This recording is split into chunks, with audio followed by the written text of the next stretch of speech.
Sahabat yang beriman yang dirahmati Allah Subhanahu wa taala, rahmat Allah artinya pemberian Allah atas dasar kasih sayangnya atau bisa disebut karunia Allah. Rahmat bisa berupa ampunan dosa, perlindungan, petunjuk, dan kebaikan-kebaikan lainnya. Setiap detik, setiap ruang yang kita tempati selalu ada rahmat Allah. Kadar seorang hamba memperoleh rahmat sesuai dengan kedekatannya dengan Allah, sebagaimana hadis dari Abu Hurairah radhiyallahu an. Rasulullah Shallallahu alaihi wasallam bersabda, sesungguhnya Allah Ta'ala berfirman, siapa yang memusuhi waliku, maka aku telah melakukan perang dengannya. Tidak ada seorang hamba kepadaku yang lebih aku cintai kecuali dengan beribadah dengan apa yang telah aku wajibkan kepadanya, dan hambaku yang selalu mendekatkan diri kepadaku dengan nawafil atau perkara-perkara sunnah di luar yang fardu, maka aku akan mencintainya. Dan aku, jika telah mencintainya, maka aku adalah pendengarannya yang digunakan untuk mendengar, penglihatannya yang dia gunakan untuk melihat, tangannya yang digunakannya untuk memukul, dan kakinya yang digunakan untuk berjalan. Jika dia meminta kepadaku, niscaya aku akan memberikan, dan jika dia meminta perlindungan dariku, niscaya aku lindungi. Hadis riwayat Bukhari. Allah Subhanahu wa taala berfirman, katakanlah, apakah akan kami beritahu kepadamu tentang orang-orang yang paling merugi perbuatannya, yaitu orang-orang yang telah sia-sia perbuatannya dalam kehidupan dunia ini, sedangkan mereka menyangka bahwa mereka berbuat sebaik-baiknya. Quran Surat Al-Kahfi ayat 103-104. Setiap manusia tentunya menginginkan rahmat Allah Subhanahu wa taala. Akan tetapi manusia banyak yang tidak dapat rahmat Allah disebabkan oleh manusia itu sendiri. Berikut ini 7 golongan atau ciri-ciri manusia yang jauh dari rahmat Allah Subhanahu wa taala. Yang pertama adalah orang-orang yang lalai, adalah mereka golongan manusia yang jauh dari rahmat Allah karena dunia.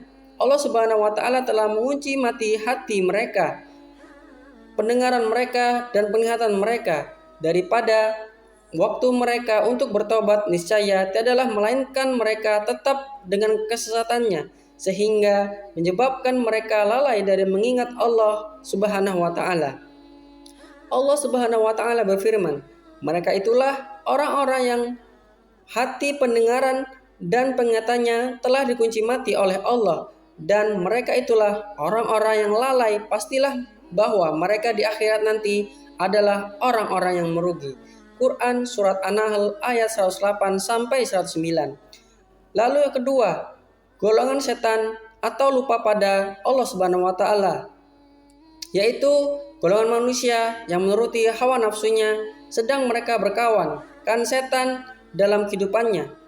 Ketahuilah bahwasanya setan itu menghiaskan sesuatu yang buruk agar terlihat baik daripadanya, yang menyebabkan mereka lupa kepada Allah dan jauh daripada rahmatnya. Allah Subhanahu wa taala berfirman, setan telah menguasai mereka lalu menjadikan mereka lupa mengingat Allah. Mereka itulah golongan setan. Ketahuilah bahwa sesungguhnya golongan setan itulah golongan yang merugi. Quran Surat Al-Mujadalah ayat 19. Yang ketiga, berburuk sangka kepada Allah. Mereka mengira bahwa Allah telah memberi mereka keburukan dan menjauhkan daripada mereka kebaikan yang mereka kehendaki. Dan itulah seburuk-buruk prasangka kepada Allah. Maka ketahuilah bahwa sesungguhnya Allah senantiasa memberi kebaikan kepada sekalian manusia, bahkan kepada manusia yang tiada menyembahnya sekalipun. Allah Subhanahu wa taala berfirman, dan yang demikian itu adalah prasangkamu yang telah kamu sangka terhadap Tuhanmu. Prasangka itu telah membinasakan kamu, maka jadikanlah kamu termasuk orang-orang yang merugi. Quran Surah Fusilat ayat 23. Yang keempat, mengada-adakan dusta kepada Allah, yaitu mereka yang di dunia bersusah payah untuk menghiaskan kepada manusia bahwa ia adalah orang yang paling baik ucapannya dan perbuatannya, dan yang mengatakan sesuatu yang baik, sedangkan sesuatu yang baik yang ia sampaikan itu tidak ada pada dirinya. Atau seumpama pemimpin yang memiliki kekuasaan, yang dengan kuasaannya ia berbuat dengan sekehendaknya, dan ia tidak berbuat adil kepada rakyatnya, dan di hatinya tidak ada Allah Subhanahu wa taala. Padahal sesungguhnya Allah Subhanahu wa taala Maha mengetahui atas apa-apa yang ia sembunyikan di dalam hatinya. Allah Subhanahu wa taala berfirman, "Maka barang siapa mengada-adakan dusta terhadap Allah sesudah itu, maka merekalah orang-orang yang zalim." Quran surah Al-Imran ayat 94.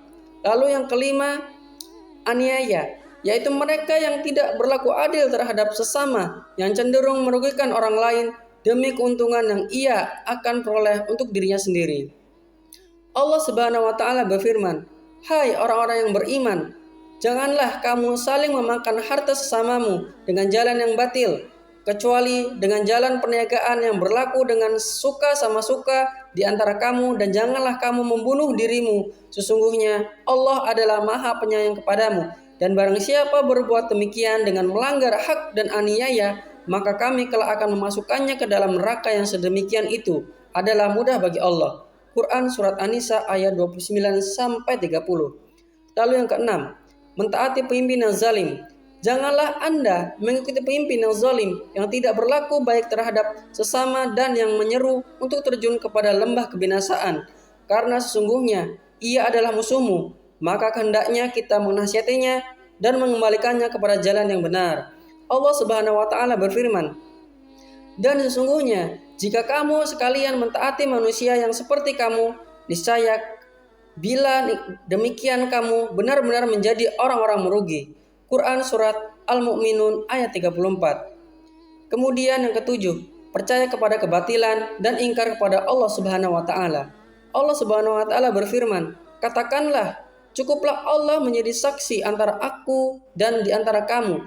Dia mengetahui apa yang langit dan di bumi, dan orang-orang yang percaya kepada yang batil dan ingkar pada Allah, mereka itulah orang-orang yang merugi." Quran surat Al-Ankabut ayat 52. Sahabat yang beriman yang dirahmati Allah, akibat daripada mereka yang senantiasa jauh daripada rahmat Allah, niscaya itu adalah termasuk pada golongan orang-orang ahli neraka yang telah kehilangan diri dan keluarga mereka pada hari kiamat. Demikian yang bisa saya bagikan, semoga bermanfaat untuk kita semua. Amin ya rabbal alamin. Assalamualaikum warahmatullahi wabarakatuh.